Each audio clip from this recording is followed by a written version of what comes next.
Welcome to our new show. We are very excited to be joined by none other than Ben, who's been a revelation in stuff Substack, right? So he's a vivid lover of the sport. He's been writing for a long time now. He's been followed by plenty of people. He's a passionate cricket watcher, and what's more, he's from the UK, right? So we have the UK's point of view for this India England, or should I say the the Tendulkar Anderson, or the rather Anderson Tendulkar trophy. So there is a lot of things that's going on. So this is the first test, right? So just got over. So welcome to the show, Ben. So for our viewers, just a brief intro about yourself. Thanks, Kishore. Yeah, thanks very much for having me. It's a pleasure to talk to you. As you said, yeah, passionate cricket watcher, have been all my life. Also play some cricket at a very low level.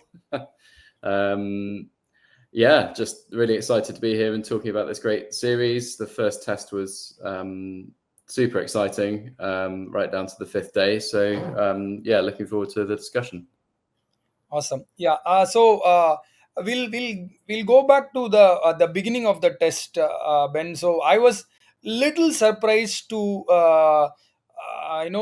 see the nature of the track, right? So it was looking more like a subcontinent track. Where you also surprised with the nature of the surface on, especially on the morning, the first day of the test match.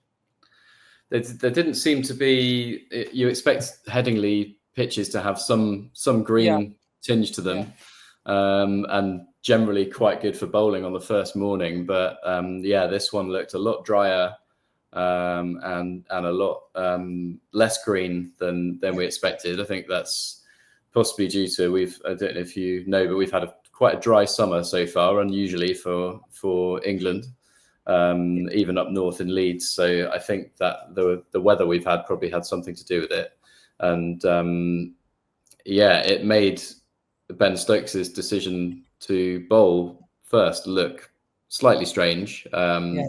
especially given the overhead conditions on the day as well, because they say at Headingley you should always look up rather than look down. And if it's cloudy, the ball's going to seam around and swing around all over the place. And if it's sunny, it doesn't tend to do much. So, but it was 30 degrees, and the pitch looked a good one. Yeah. You would have thought that it was naturally a win the toss and bat. Although I noticed that Shubman Gill also said that he would have bowled too. So they must have seen something in the wicket to suggest it may do something in the first hour or so with the new ball. Yeah, and especially I thought England's decision was strange considering their bowling attack, right? So it was kind of inexperienced. You can understand if there was the likes of Anderson, Broad, and those guys, but this was a very inexperienced attack. So maybe they were so confident in chasing the total, and probably I thought that Stokes would have known that this wicket wouldn't crumble or deteriorate as much. So as we all know that they are very good chasers in the fourth inning. So maybe that was the reason I thought, Ben. Yeah, I mean, I was the first to criticise Yeah, the decision, particularly at the end of play on the first day. It looked a terrible decision, but yeah, I think if you look at the history of Headingley, and particularly the recent history of Headingley, it has been a game. It has been a ground to bat second and chase a total in the fourth innings. And I think Stokes probably had that in his mind. I think you're right in saying that our bowling attack is inexperienced, and the batting is probably the strength. And I, like many other observers, thought that it would have made more sense to use that strength first up and try and bat first and get a big score on the board. But actually thinking about it with hindsight, yeah, if batting's your strength, with hindsight, it made really good sense to use that strength at the end of the match when the pressure's on in the fourth innings. yeah, Although I think various points in the match meant that England were probably quite lucky to get the chance to chase something like 370 rather than if India had played to their potential, or if they hadn't collapsed twice Yeah. with the tail. England could have been facing 500 or 600, and that would probably have been beyond them. So I think maybe there was a little bit of good fortune that they were only chasing 370, but of course they did it pretty well. So Yeah, and times have changed, isn't it, Ben? When you said only 370, right? So those days, chasing anything around 170, 200 was supposed to be a difficult task. But how things have changed now. When you said it is only 370, that is partially reason is the way England are batting, and the second thing is how people have started to bat well in the second is, especially with the advent of T20, and plenty of aggressive option that they take, right? So I think you led me to a perfect place where I wanted to discuss about uh, is the benchmark actually changed. I actually wanted to touch upon that innings from KL Rahul in the second innings. I know it was a great knock. I know it was a very very classy knock, but did you think that his knock could have been little, I wouldn't say aggressive, but little more, with little more intent? We all know that the runs wasn't going to be a matter to England in the fourth innings because they'll have enough time or they'll go for it. Did you think Rahul's could have at least after he got to around 50, 60, could he have gone on with little bit more intent, or is it little bit far fetched? I mean, do you think it's little too much to think in that way? yeah, I'm not sure Rahul's that type of player, right? And he also had Pant at the other end, who was scoring much more quickly than him and being much more aggressive. So I think he was kind of playing the anchor role, if you like. I thought it was a fantastic innings from KL Rahul. Yeah. Make no His mistake, I'm not saying that was not a great innings, but I felt, considering the opposition, considering the conditions, that was well ahead. Do you think that maybe the middle lower to middle order was not doing well for India? Was that in his mind, or I'm just trying to explore that, because everyone knows that everyone has been talking about his innings, but I'm just trying to think, and maybe play a devil's advocate and think that should he have Mhm. gone a little bit aggressive? I yeah, I think you've probably got a point, but at the time, I don't think there wasn't really any time pressure in terms of time left. There's so much time left in the game that I think maybe his the one thing that he did fail was just getting out when he did. If he'd batted and made another, if he'd made 180 odd instead of 130 Yeah, odd, then the game probably would have been beyond England at that point. But he wasn't to know that they were going to yeah, lose six another for six. Yeah, 30 odd or whatever they lost in the end. I think he if the lower order had played normally, yeah, then yeah, and Josh Tongue hadn't had that fantastic over with the three wickets in yeah. it, then I think his innings would have looked like a potentially match winning innings. But yeah, he wasn't to know what was to follow. Yeah. So going back to England, right? So how do you rate Oli Pope's innings? Because he was kind of under a little bit of pressure, at least from the media, that whatever we could read. So a word on his innings, and is he fixed his place for the and rest of the Test series and also for the Ashes? I th- I think so. Yeah, I think players always say that they don't pay any Yeah, attention to what's written about them in the media, and they don't look at social media, and yeah, I don't believe that for a second. They'll know Ollie Pope will have known that there was all the chat around Jacob Bethel, and should Jacob Bethel replace him at number three, and he would have been acutely aware of that and the danger. So he would have felt like he was playing for his place, I think, which is remarkable given that he scored 170 in his previous innings. But I think that just makes his 100 even more impressive. So blocking out that fear and having the mental strength to make 100 against a really good attack. And he came in when the score was not a lot for one, when Crawley yeah, got out to that fantastic delivery from Bumrah. and then to play the way he did, I think required a lot of courage, and I was very impressed. I was one of those people saying, "Oh, I'm not sure Pope's the right man for number 3. I think maybe now's the time to make the switch for Bethell, because Bethell's got more potential." But yeah, I think that kind of conversation is pretty well shut down after that 100 from Pope. I think he'll bat 3 certainly for the rest of this series now, and yeah, unless he has an absolute shocker in the rest of the series, then you'd have to say he'd start the Ashes at 3 as well. And I think Bethell, for all the talent that he has and all the potential he has, he's only a young guy, but I think he'll probably have to wait for an injury to one of the top order before he can slot in.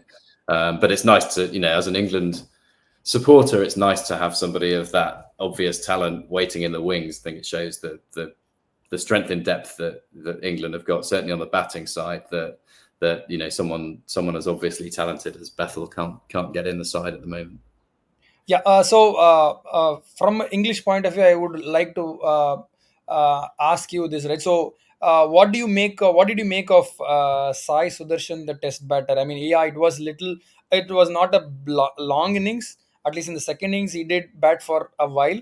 So, what did you think of his, debut Test match, Ben?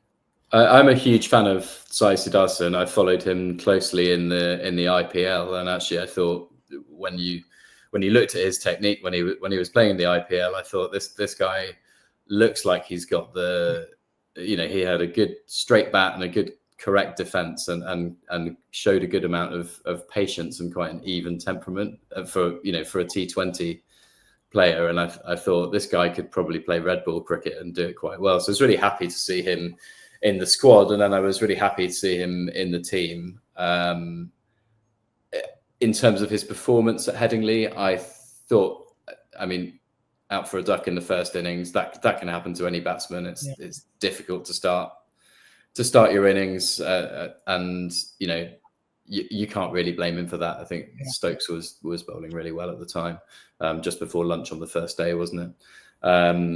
I thought he batted well in the second innings for his. I think he made 30. It wasn't a brilliant start to his Test career, but it wasn't terrible. I think he probably showed enough. I don't think they should make any changes to the batting order for the second Test. I think you've got Sai coming in for his first Test, and then you've got Karen Nair, who's back in the side after I think it was 8 years out. Yeah. And I don't, neither of them made as many runs as they would have hoped. But I think you have to give a batsman 3, 4, 5 tests to prove themselves. I don't think they should be chopping and changing now. I don't know if you agree with that. Yeah, definitely. I think they would give another go, especially in the second innings. He showed a lot of promise. By the way, when he comes from the same state or same city that I live in, so I've seen him grow as a very young cricketer. I was just starting up when I finished my cricket. I played a little bit of cricket. I played for the state here in Tamil Nadu, Chennai. So when I was finishing my cricket, he was just a very small boy. So he had shown a lot of promise when he was very young as well. So just interesting. Yeah, you followed him all the way through. Yeah, Lucky. yeah.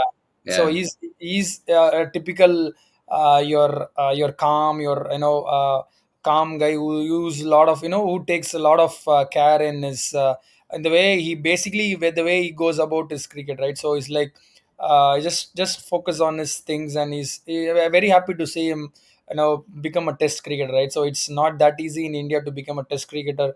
There's millions of people who are playing, so I was very happy to see him debut for India. So yeah, moving on. There are many shows, Ben. There are many shows who talk about Bumrah and his brilliance. So I actually didn't want to touch upon his bowling because everyone knows what he's doing. So maybe a quick short word about Bumrah and how do you actually play him? I mean that. How is the English media reacting to it, Ben?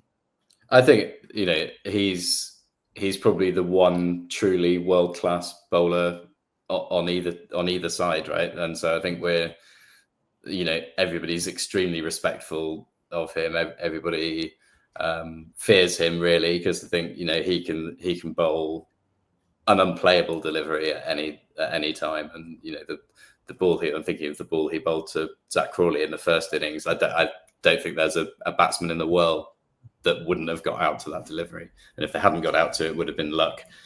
Yeah, He's a fantastic bowler. Everyone knows it. I think most of the talk in the media here about Bumrah is over kind of how many tests can he play, yeah, out of the five, and which ones will he play, and what's going to happen when he doesn't play. I think that's really the interesting thing. And I think the other thing that will be in the back of England's mind will be to try and when he does play, to try and make him bowl as many overs as possible, to try and kind of get overs into his legs and get him tired. And I think noticeably in yeah, his last spell in the second innings at Headingley, he was not bowling with the kind of venom that he was yeah, at the start. And that's understandable given the numbers of overs that he's bowled. And I think the way you do that is obviously by attacking the other bowlers so much that yeah. Shubman Gill has no choice but to go back to Bumrah again and again, and try and get a wicket by over bowling Bumrah. I think, and that's probably part of England's strategy. I think. Yeah, precisely why I feel Ben Duckett's performance has been not praised enough. I feel Ben, because he's been one cricketer who's been scoring runs in all formats, in all conditions, against good quality oppositions. Again, once again in both the innings, he played. I think I've not seen many in the last few years play Bumrah that convincingly. Yes, he gets odd ball beaten, but that's Bumrah. But I think Duckett isn't getting that much praise, because I feel right now he's the best opener. That much I'm sure. How is the English media and English fans reacting to it? I mean, are they do they know the importance of Duckett's runs? So how is I heard about Ben Duckett? I think people are waking up to the fact that he's now probably I think he might be the best all format batsman in the world at the moment. Yeah, And certainly for England, I think he hasn't been in the white ball squads for that long. Um, but since he's been opening in those formats as well, he hasn't really put a foot wrong. He's been scoring runs in all three formats. I think he's got a great technique. He's really, he latches on anything that's yeah, too short, and pulls it and cuts it. He's got a good drive. I mean, people make a lot of the fact that he doesn't like to leave the ball. He actually left a little bit yeah, in that innings at yeah, Headingley, which is unusual for him. But yeah, I think he scores all around the wicket. He used the reverse sweep against Ravi Jadeja really well. Yeah, it was a fantastic innings, and I think he's also extremely reliable now. I don't think yeah, he doesn't make a lot of low scores. I think the other thing that people have criticised him for, which is probably valid, and people used to say this about Joe Root as well, but that his conversion rate from 50 to 100 isn't very good, and he doesn't kind of yeah, go on and make it. He gets to 60 or 70 or 80, and then gets out before he gets to 100. yeah, I think that might be it. It might be just coming with maturity, that he really has that hunger to now go on and make a big innings. But I also think maybe it's just a case of he's not selfish and thinking about a milestone. He's just playing the way Stokes and McCullum want him to, which is to keep being aggressive and keep taking the aggressive option. Don't go into your shell when you get to 90. Just keep going. And so maybe it's unselfish of him, but I think hopefully this opens the floodgates and he scores a lot of hundreds from here. yeah. You touched upon his innings, right? So when you're talking or just listening to that one particular thing that I noticed was he was leaving a lot of balls. So I was coming there. Actually, you also wrote about that in one of your articles about Bazball 2.0, and I was also surprised the way that England batted. I just feel that they have now kind of understood how to go about pacing the innings. I also felt that the way they are going about in Test cricket is nothing but just an extension of ODI cricket, right? So in ODI cricket, what they do in 50 overs, they're just extending it to 90 overs, which is unbelievable. It's not that easy. But what they're trying to do was, I felt, just put away the bad balls. You get a four here and there, and then keep singles. Keep rotating the singles, right? So 4 runs per over is basically what they're saying is just like an extension of ODI. So Yeah, uh, yeah, just get so one boundary in the over and a couple of singles, and that's yeah, that's 6 runs, isn't it? So yeah, yeah, and I think they did it. It was like they were treating yesterday, not yesterday, earlier in the week, Tuesday, as a 1 day chase, weren't yeah, they? Almost, they needed 350. They had however many overs to do it in, and they just treated it like a 1 day game. Although given how awful England have been at 1 day cricket over the yeah, past 2 or 3 years, I think maybe yeah. it's, and now McCullum's taken over as coach on the white ball side. I think maybe it's a case of saying to the 1 day team, treat it like a test match. Yes, yeah, that's true. Yeah. So the Bazball, the 2.0, right? So do you think that this would be the way forward, or do you think that if the wickets get little bit spicier, greener, will they take the more aggressive option? Because I've heard from Stokes and McCullum that once the conditions get tougher, we'll be going even harder. So will that be the case going forward? Do you think through the series, or will they take a measured approach like they did at the Headingley? Ben? I think they they seem to have brought a little bit more pragmatism into their approach. There were some signs at Headingley. We saw some unusually defensive fields from Stokes at times, and as you alluded to, the openers in particular played really quite sensibly for the first part of that chase. So I think when Stokes and McCullum first took over, the team was performing so badly they almost needed to overcorrect and just Yeah, completely remove the fear of failure and just say nobody's playing for their place. We don't mind if you fail. Take the aggressive option, put pressure back on the opposition, and yeah. go and enjoy yourself. Now they've They had went. now They they've went had 3 years from of that. respect They them. they Yeah, can now bring a bit more of the sensibleness yeah, back in and keep the aggressive approach, but bring uh, a slight bit of kind of pragmatism back in.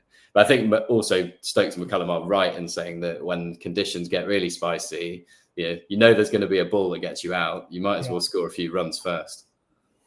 Yeah, yeah. I think that route. I mean, that route is a better route nowadays, because if you see, most teams go into their shell and eventually they get out, right? So at least bat for 40, 50 overs, score 200, 220, rather than get bowled out for 120 or 130, right? So that is the approach that they're taking. I think if they mix the caution with aggression, play a little sensibly, I think this would be a wonderful test team. They are already, but they can they can win a lot more games by playing this way, right? So yeah, going into let's look ahead, Ben. So now that we just heard the news that Archer is being included in the squad for the next test, so do you think that he'll right away walk into the 11, or will England not change their 11?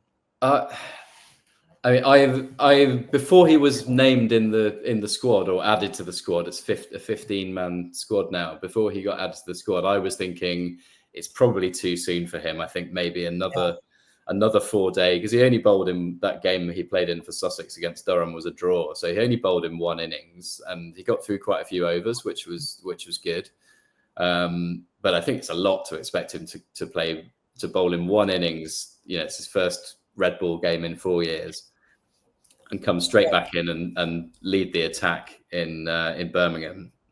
But it shows, the fact that he's in the squad shows that they must be they thinking have about to pick, it. yeah. If he's in the squad, they have to pick him, right? Yeah, I don't. Yeah, they wouldn't. It's puzzling to me because I don't think they would have added him to the squad if there wasn't at least a good chance that they'll play him. I had expected England to name an unchanged team for yeah, Edgbaston, because I don't think that any of the other Bethell won't come in now for Pope, and I don't think you'll find Sam Cook or Overton coming in either. But maybe the one change they make is Archer, but it'll be interesting to see who they leave out if yeah, they do play Archer, because I think Wokes didn't have a very good match in Headingley, but by his standards in England. But I think he's coming back off a reasonably long injury, and he could well kind of bowl himself into some form. And of course, Edgbaston's his home ground. So I think he'll play in Edgbaston, and then I think it'd be quite harsh on either of Bryden Cast or Josh Tongue to miss out, actually, because I thought both bowled reasonably well at Headingley. Cast is quite inexperienced, and but he's quite good at playing those kind of middle overs, enforcer kind of bowler heavy ball, hard lengths, hit the pitch. He's good at that, and I think the England management like him. They like his kind of combative attitude, and of course Josh Tongue looked quite innocuous against the top order, but then when it came to blowing away the tail, he did that twice, and really that was the difference between the two sides, if you like. So I read this morning that his nickname is now the Mop because he's mopping up the tail. Yeah. So, were you also surprised or happy to see Stokes bowling such a long spell because he's coming off an injury? Because if Stokes is bowling that well and for a long spell, I think this England side looks a lot different when it comes to bowling because he had so much value in terms of the all-round capability. So, do you think that he'll continue to bowl that long spells through the series? Yeah, I was surprised by it. I was happy about it, and also as an England supporter, very nervous about it because Yeah. Stokes doesn't, when the team's in trouble, Stokes takes it all upon himself to get the team out of trouble, and he'll run through a brick wall, he'll break his body to do that for the team. But obviously that's, you don't really want him bowling 12 overs on the bounce trying to get you a crucial wicket. So hopefully they've had a word with him and told him, you can bowl more now, Ben, but no more than 6 or 7 in a row, please. But aside from the injury worries, it was a delight to see him bowling quick, and he was England's best bowler in the first innings, no doubt about that. And it's great to see him back because he balances the side so well, and having a fourth seamer of that quality really kind of it means that there's no debate about the makeup of the side. It's not kind of have you got room for a spinner or should you have a fourth seamer? You've got 4 seamers, you've got room for a specialist spinner, and so I think as an England supporter, it makes me happy to see him back, and hopefully he can stay fit and continue to do that. Yeah, and that is where I feel India is struggling a little bit to in order to find the right balance for the conditions because I felt that India picked the fourth seamer just for the sake of it because I felt the conditions didn't require a fourth seamer, especially it looked really dry. So maybe they could have used the option of Washington Sundar as the all rounder. He gives the batting depth and he could have bowled decently. So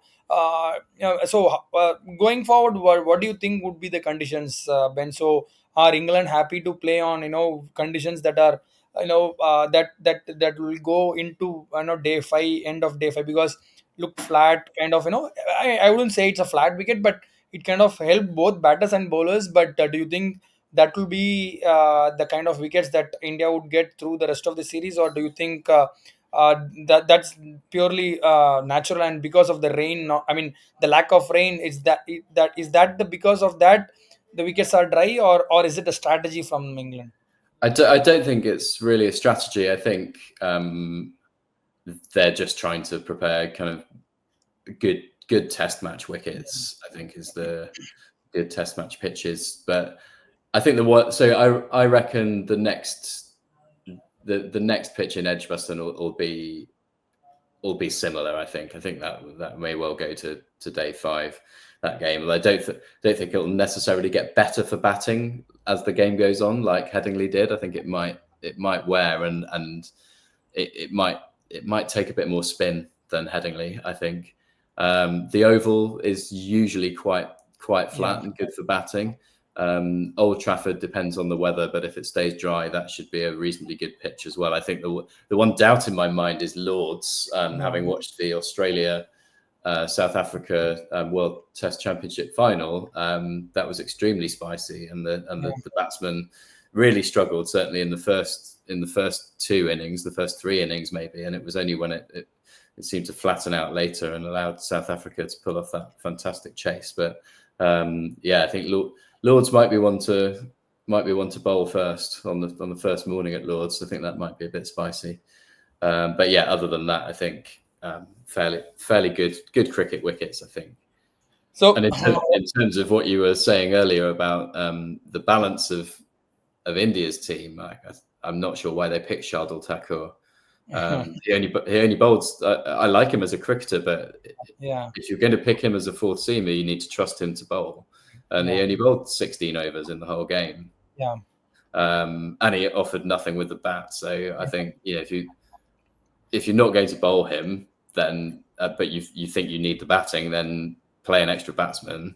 yeah, And if you think you need the extra bowler, then play somebody who's actually going to bowl some overs. And for me, they should have picked Kuldeep yeah, Yadav, because I think England's record against left arm spin isn't very good. England's record yeah, against wrist spin isn't very good. yeah, And having another spinner that they can rely on would have allowed them to rotate their quicks better, probably lessened the load on Bumrah slightly. correct. And and in terms of kind of whether that would weaken the batting, like the tail didn't get any runs anyway, so it couldn't have made it worse. Yeah, So I think they missed a trick not playing Kuldeep, and yeah, yeah. I think they should play him at Edgbaston. Yeah, especially if you're playing one spinner, I think you need an attacking spinner.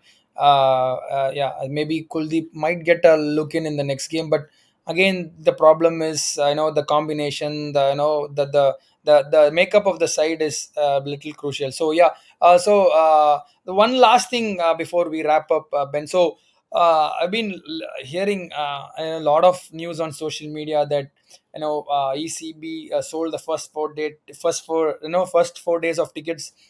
Saying that about naming Kohli was in England, right? So once they knew that Kohli was retired, the day five tickets was sold only after this news, right? So it was less. So how is how are the Indian fans in the UK reacting to this? Are they?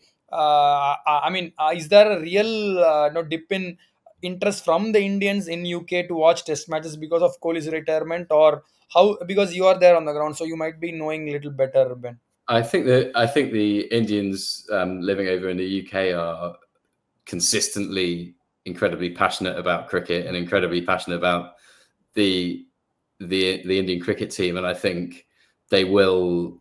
I think everyone's a little bit disappointed Yeah, that Kohli's retired and that they won't see him in whites anymore, and the same with Rohit, and the same with Ravi Ashwin. Right, you've lost three big players in the same way that we've lost Broad and Anderson. But I think the Indian cricket fans will find new heroes in the likes of Pant and Gill and Jaiswal, and I don't see it really dampening down any of the passion. I think they'll still come to the grounds in large numbers, and yeah, I'm looking forward to. I'm going to Edgbaston for day two next oh, week, great. Yeah, and there's obviously a big Indian population in Birmingham, and the atmosphere for England against India at Edgbaston is always fantastic. So I'm really looking forward to it. awesome. Thank you so much, Ben. Thanks for your time. It's been wonderful talking cricket with you. So we'll look forward to more such talks through the series, Ben. Thank you so Absolute, much. absolute pleasure. Any time, for sure. It's great to talk Yeah, to you. yeah. Thank you.